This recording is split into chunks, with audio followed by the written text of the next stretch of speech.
This podcast represents the opinions of Tyler Barber and his guests to the show. This podcast is not intended to be a substitute for the medical advice of a licensed counselor or physician. The listener should consult with a mental health professional in any matters relating to their health or the health of a child. This is the Mayo Lab Podcast with Tyler Barber.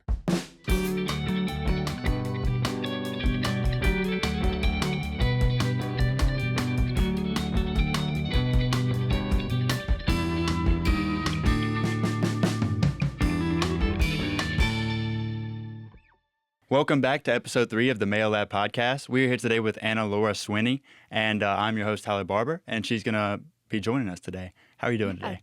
I'm great, Tyler. Thanks. I'm really excited to be here. I really appreciate you having me. Absolutely. I'm excited to have you as a guest. So how did you get to Ole Miss?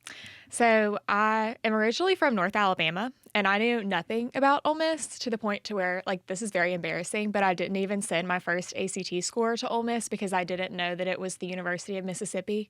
I was like, why is it not popping up? So it just didn't go here. That's how little I knew about Ole Miss, but I found out about the Croft Institute for International Studies through a mutual friend who was active in the program at the time, and knew that I really wanted to study Spanish. I wanted to study abroad, but I didn't know what I wanted to do with my life career-wise. Yeah. So I realized that Croft was going to be a really great program for me to come in and take classes about things that I was very interested in, but also learn more of the career paths along the way.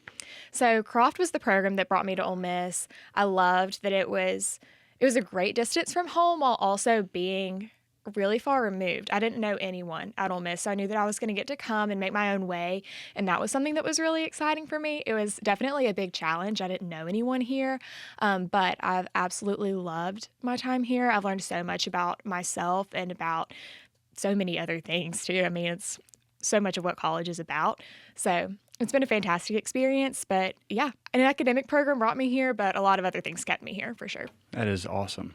So you said an academic program kept you here. What is your major? I don't know exactly what the Croft is. So the Croft Institute for International Studies is an academic program at Ole Miss, but it houses the International Studies major. So I'm technically a triple major with International Studies, Spanish, and Economics.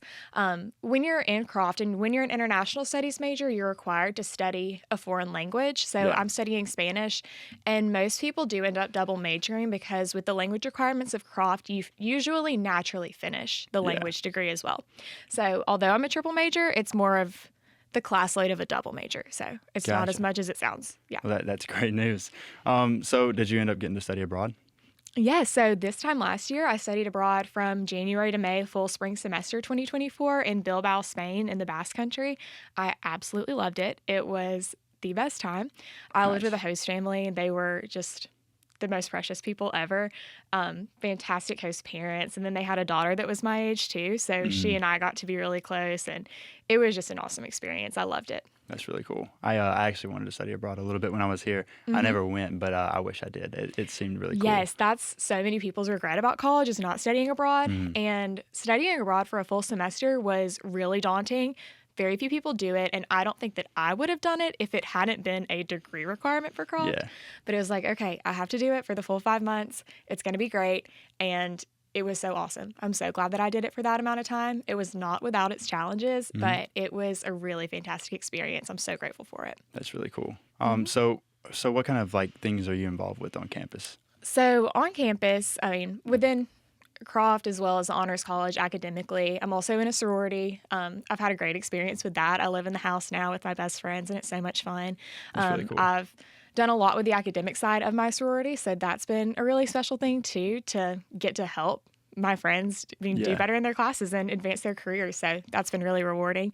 But as far as campus specific, I'm an Ole Miss ambassador. So you may see me giving tours to high school students and their families.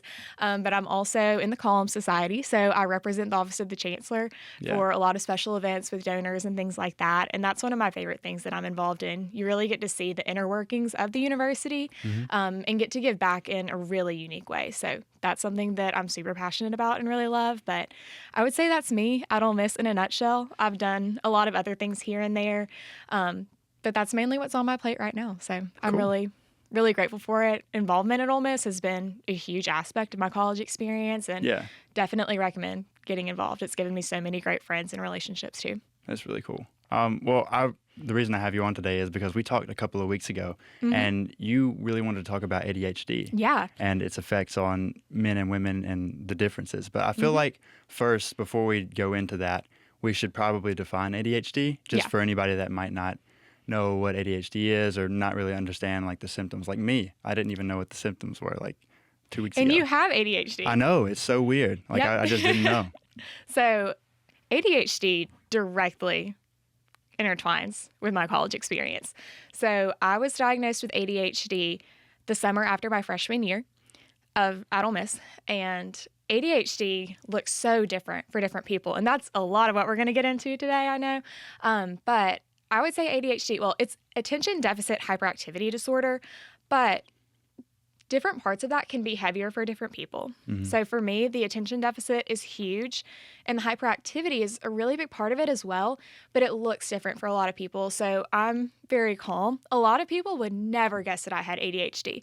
Yeah. I didn't believe my diagnosis at first. I was like, there's no way I have ADHD because of the stereotypes. But that hyperactivity is the fact that I don't sleep at night because I can't shut my brain off. That's the hyperactivity. It's that I have the attention deficit because a class can't hold my attention because there's so many things going on in my brain that are vying for that attention that are so much more interesting. So why would I pay attention when I can go away to this world inside my head that I have because of that hyperactivity?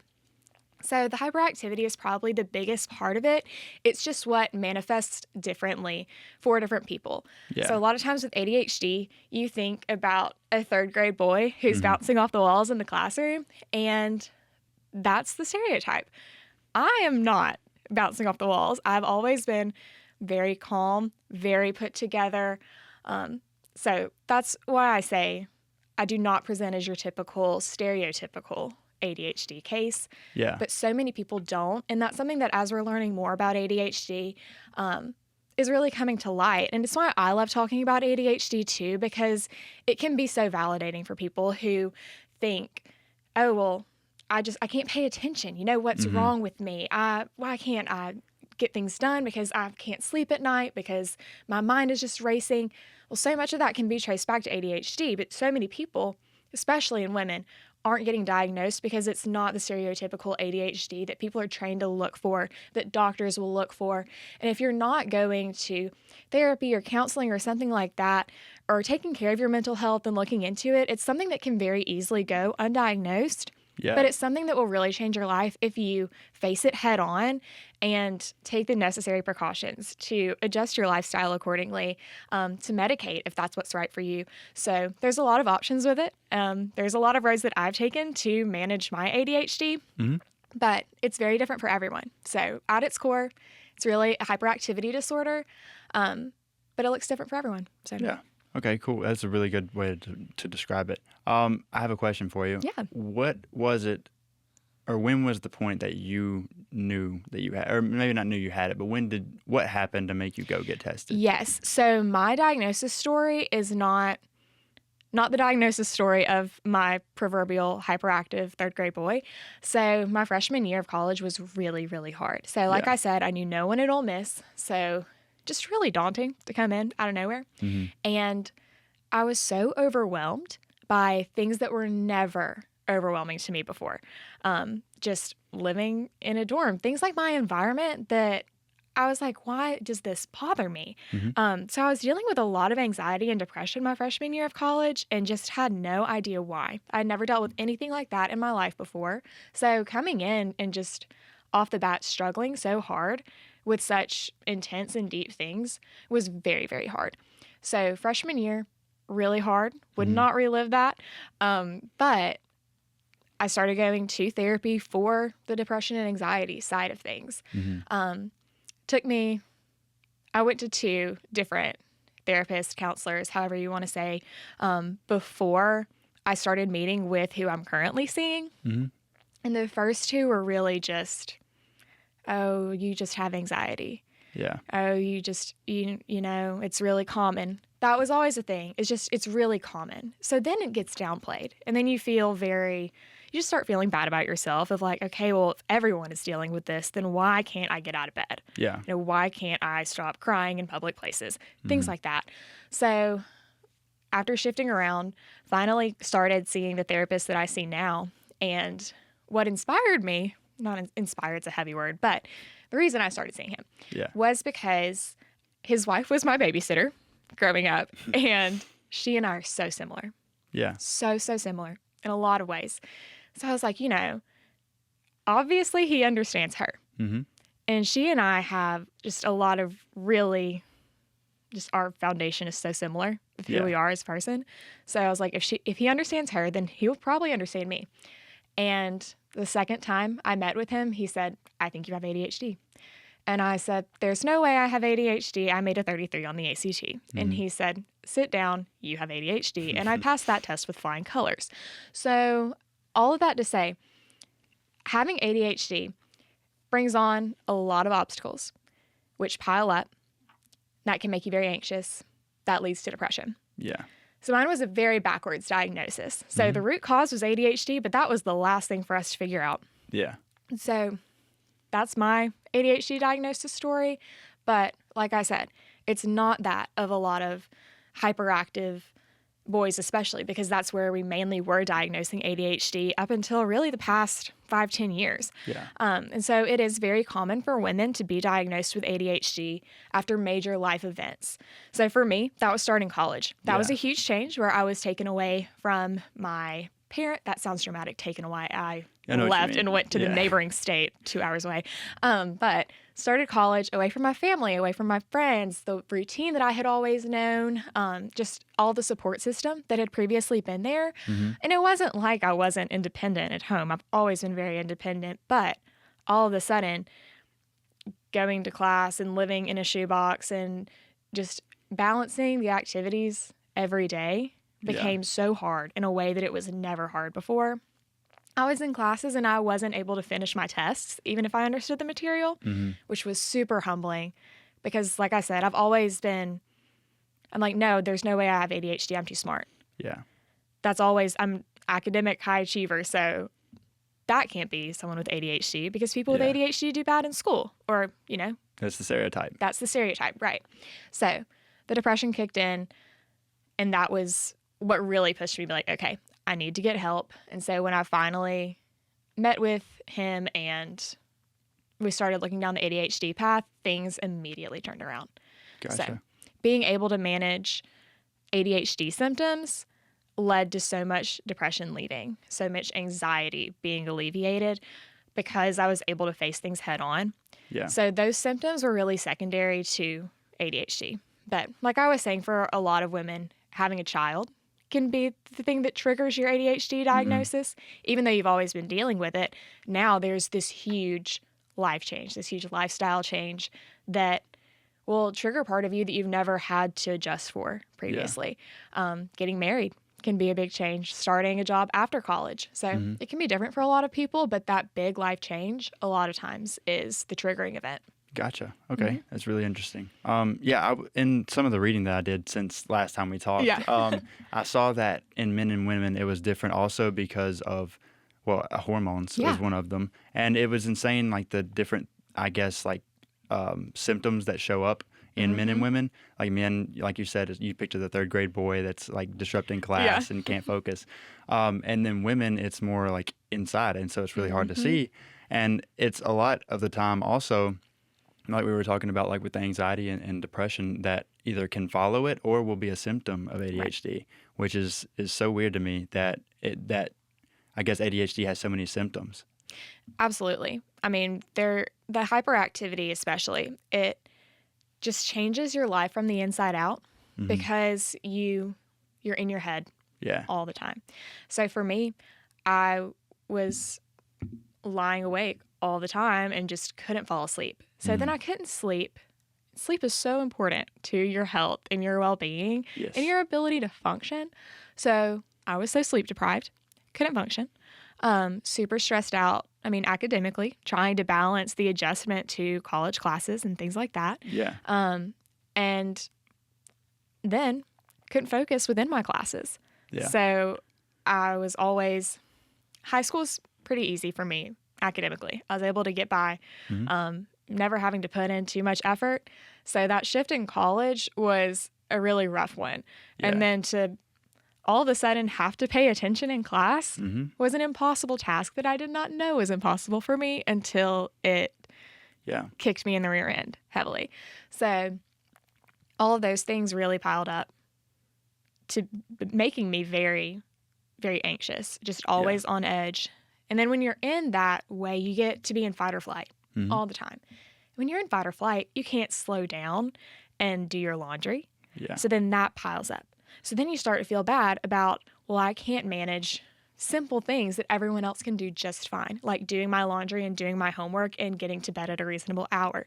I can't go out with my friends because that requires so much extra planning. The planning aspect of ADHD is so hard because when you have that hyperactivity, you have to think through every little thing and you have to prepare for yourself to not hold up everything. Yeah. You have to be prepared for your own shortcomings. I am going to let myself down every single time. So I have to preemptively set myself up to do better than I would if I wasn't preparing for my future self. Yeah. Because I know how forgetful I am. I know that I will always leave things behind, things like that. So have to make those adjustments ahead of time. And doing that preemptively can also be so overwhelming to constantly be thinking ahead. It really took me until this year to where I can leave campus and go do something else and then come back. And that's not an overwhelming thing. And that sounds so menial and so small. But freshman year, all of these things take about 5 minutes. But to me, it was the world because I was leaving my dorm room and then walking to the parking garage, getting my car, and then I had to drive to the place. Then I had to do whatever I was going to do there, and then I had to come back. So I had to find a new parking place. I had to get back to the dorm. Yeah. That's just me explaining everything that I had to do. But when you have to think through it, that becomes so anxiety-inducing, and so I never wanted to leave campus because even such a small thing took so many steps in my mind that it became very overwhelming. Yeah. That's also where a lot of the anxiety comes in from it.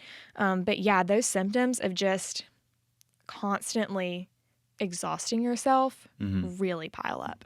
Yeah, no, I can relate to that too. Our stories sound a lot alike on the fact that we both went through high school and it was kind of, it was easy. I thought that school was just easy to me, which high school was, but I thought it was going to be like that forever. And then I got to college and it was a huge slap in the face. Yeah. And it's even, with my situation at least, I wasn't prescribed or diagnosed until my senior year, a month before I graduated.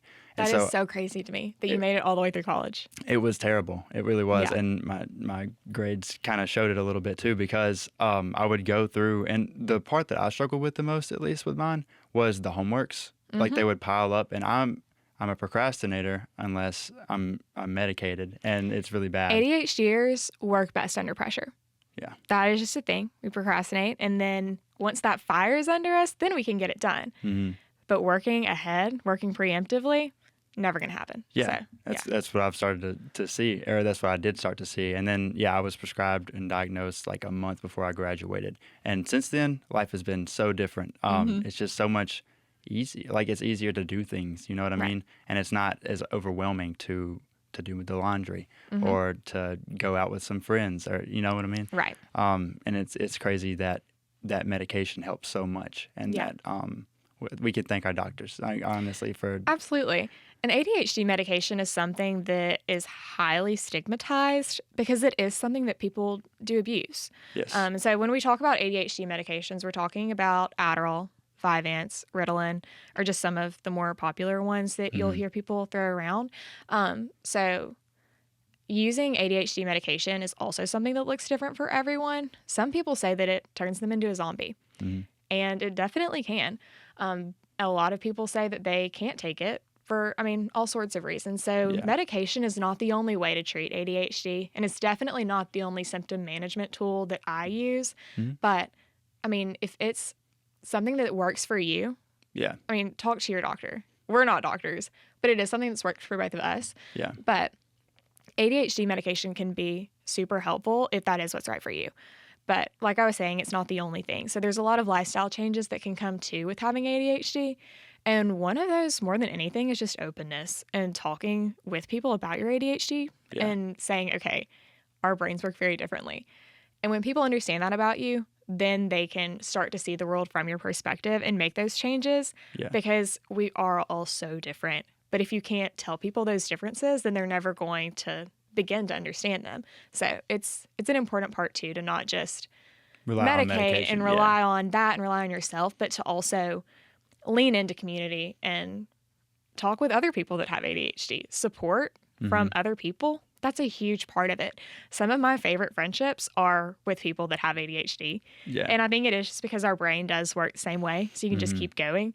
But it's different. So there's all sorts of ways to manage ADHD, and it's going to look different for everyone. Yeah. I'm really happy you touched on that, actually. And I have a question to it's kind of back in the last part of the conversation. Yeah. But when it comes to school, do you know, like, you probably don't know all of them, but what like things that can the school do to try to help people with ADHD or Absolutely. Any kind of mental handicap is the wrong word. But. So, or just neurodiversity. Yes, is the term that I like to use because there is so much that falls into services that we can use because I really don't believe that ADHD is a disability. Yeah. I really do see it as like a diversity, like something that is different between us because it's just a different way that my brain works.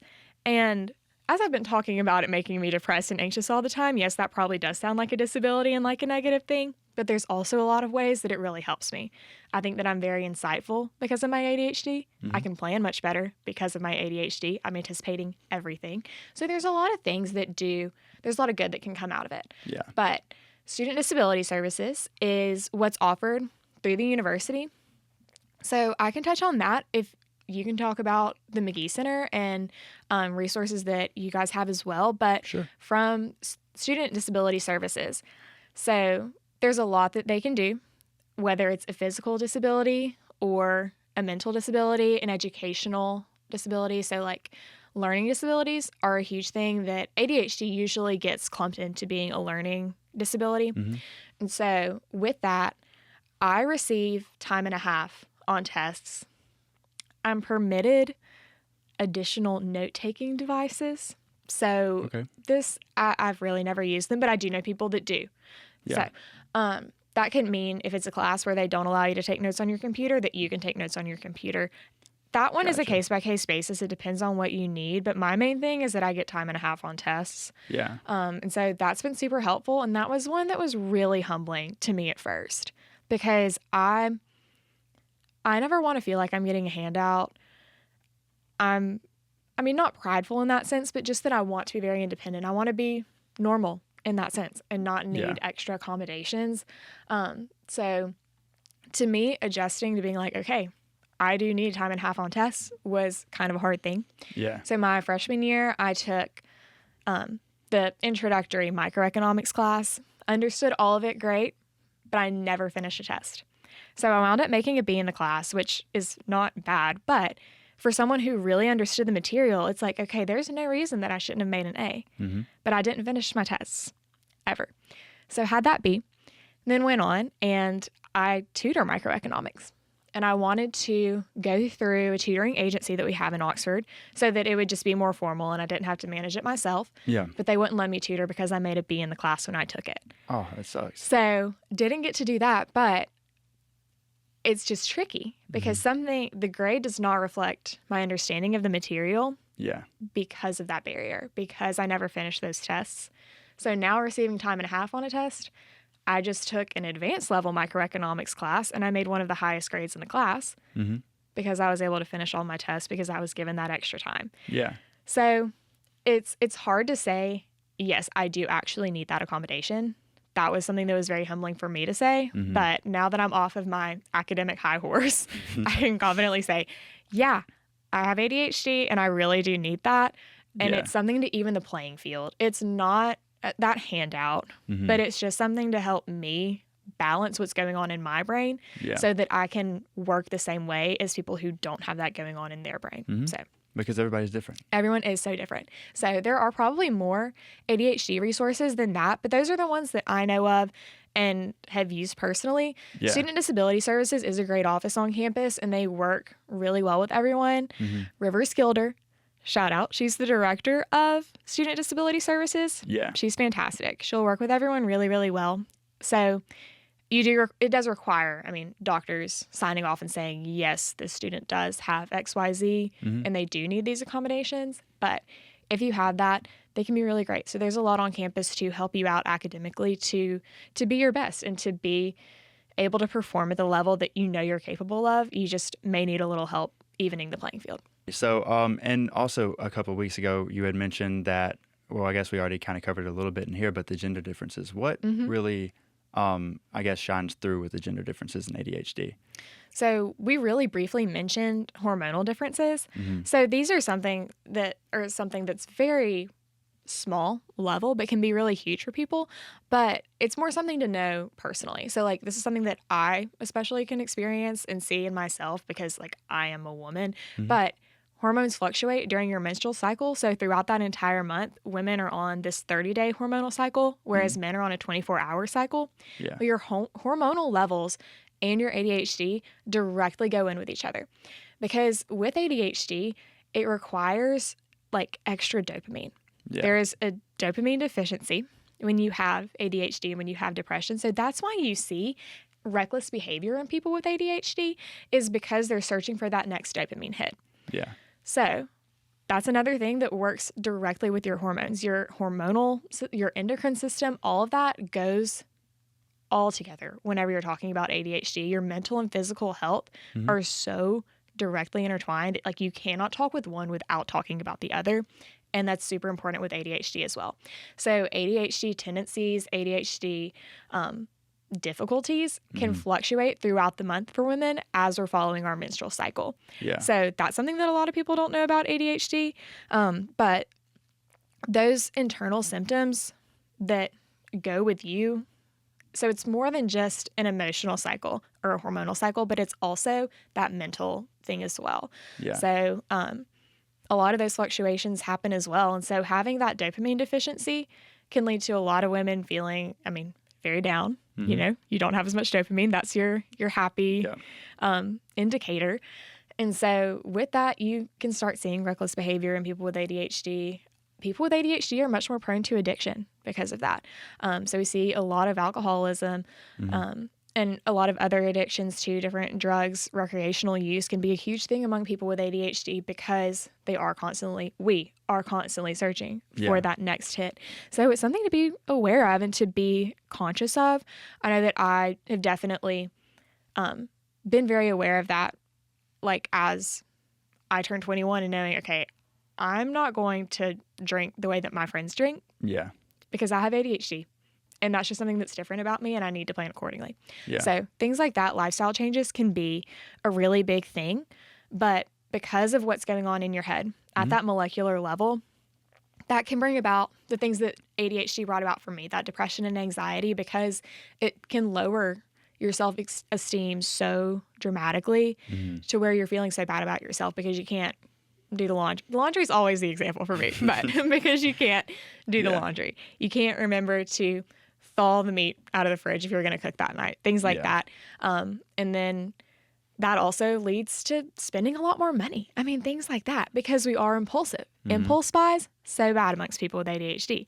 So all these things, you can talk about ADHD forever because it impacts every single area of your life. It impacts you physically, mentally, financially, socially, anything you can think of. It's not just the academic side of things that we're really heavily thinking about in college. Yeah. But down the road, it can really play a big role. But it's that executive functioning. So that's a term that a lot of time we use when we're talking about ADHD, but executive functioning is just getting things done. It's checking things off of the to-do list, and that's really hard when you have ADHD. Yeah. So. And I also want to kind of stick with the hormones for a second too, because it was super weird. I was reading about it. I've read about it once last week, and now I read about it a lot like this week. But what I was reading was estrogen kind of has a correlation with ADHD, like where it's going to like make the symptoms worse. And then testosterone, this is what I read, does the opposite, where it kind of like suppresses it. So like if you go to the gym as a guy, when you leave the gym, you're probably not going to be off the wall or anything like ADHD wise. when you leave the gym, but it might return later. But I just thought it was super interesting that, because I didn't know it affected people differently like that. Yes. And yeah, like with women, like the estrogen boosting the symptoms is insane. And also it's worse because like the symptoms for women normally are internally more. Right. And so I just feel like it makes it more difficult for doctors, I guess, to correctly diagnose. Absolutely. If that makes sense. And it makes me kind of wonder how much like a misdiagnosis How many happens. women are out there with ADHD that have no idea? Yeah. So many. Oh, so many. There's so many girls that I've come in contact with throughout college that I'm like, girl, you have ADHD. Yeah. And again, I know you think you're fine because you're able to do well in your classes and you don't think that it's playing that big of a role in your life, but it really is. And at some point, it's going to crumble down. Like, at some point, it's going to fall apart. That happened for me at 18. But as I was saying earlier, that happens for women when they have kids, when they get married, when they start their first job. When you have something like that, it can trigger it at any time. So that actually happened with my coworker. I was talking to her today about it, and she didn't request me, like, I guess, bring her up, but I'm going to bring her up. Okay. She is in her 30s, and she had 2 kids, and it didn't hit her until I think it was her mid-30s that she realized, like, I need help. Like, something's wrong. And she was diagnosed with ADHD. Like, and it happens like that, too, like where you go through all of your schooling and you get a job and you do all that good stuff, and then it happens. Yeah. Which is, it sucks that it takes that long just to get diagnosed. And because you don't know what's wrong with you, like, the entire time.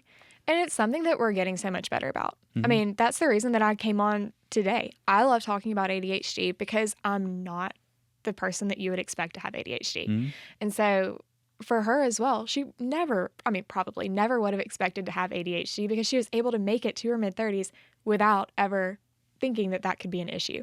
So many women are able to get so deep into their lives and to be successful. So many successful women have ADHD. Because that's something that can fuel success. It's something that gives us that drive, that hyperactivity. But at the same time, those things also make life really hard. So there's definitely a push and pull there that you have to have a good balance of. Yeah. But you can get really far as a woman with ADHD and never know it because it does impact everyone so differently. Yeah. And it's also crazy because I was talking to her today and we kind of got into, I guess, like depression as well as like being a symptom of ADHD. Yeah. And she said that when she had initially gone, that they put her on antidepressants. Yep. And she was... Me too. I was placed on an antidepressant months before my ADHD diagnosis. Yeah. And she said she was taking it and it was making her feel awful and it just wasn't what she needed. And so she went back and they prescribed her another antidepressant. Yeah. And then third time's a charm, I guess, because she went and they prescribed her ADHD meds and she is feeling like 1,000,000% better. Yeah. I mean, it's the same thing with any physical injury. You know, if you... I have a torn ligament in my knee right now. If you have a torn ligament in your knee, you can take Tylenol all day, or you can have surgery to fix that ligament. Yeah. Which one would you rather do? Taking antidepressants to treat the depression that you're feeling because you have ADHD is putting a Band-Aid on a bullet hole. It's not treating the root cause. So you really do have to understand more of what's going on in someone, which is also why I push a lot of people, even if you think nothing is wrong in your life, talk to someone. Talk to a counselor, talk to a therapist, because you may not know what all is going on.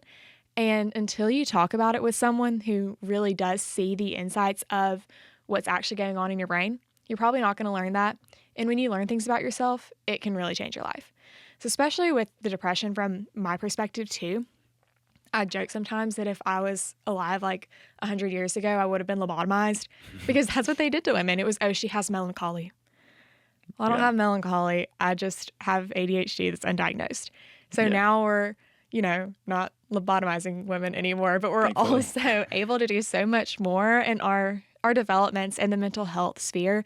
Now that we're talking about mental health, now that that's even a conversation is a huge deal. And ADHD is a big part of that too.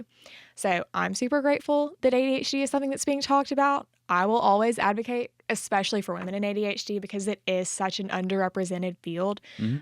So I'm really proud to have ADHD and be able to help people that have it as well, and especially help women and girls who just don't feel seen in that space because we aren't the typical ADHD patient or the stereotype that we've had for past 50 years. Well, thank you so much for your insights today, and thank you for being a guest. Yeah, thank you so much for having me, Tyler. I really appreciate it. Absolutely.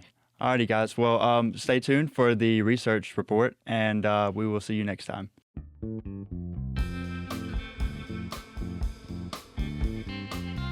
Thank you so much for listening to the Mayo Lab podcast. We appreciate you spending time with us and being a part of the conversation. I'm Tyler Barber, and if you enjoyed today's episode, don't forget to subscribe and share with a friend. Until next time, keep the conversation going.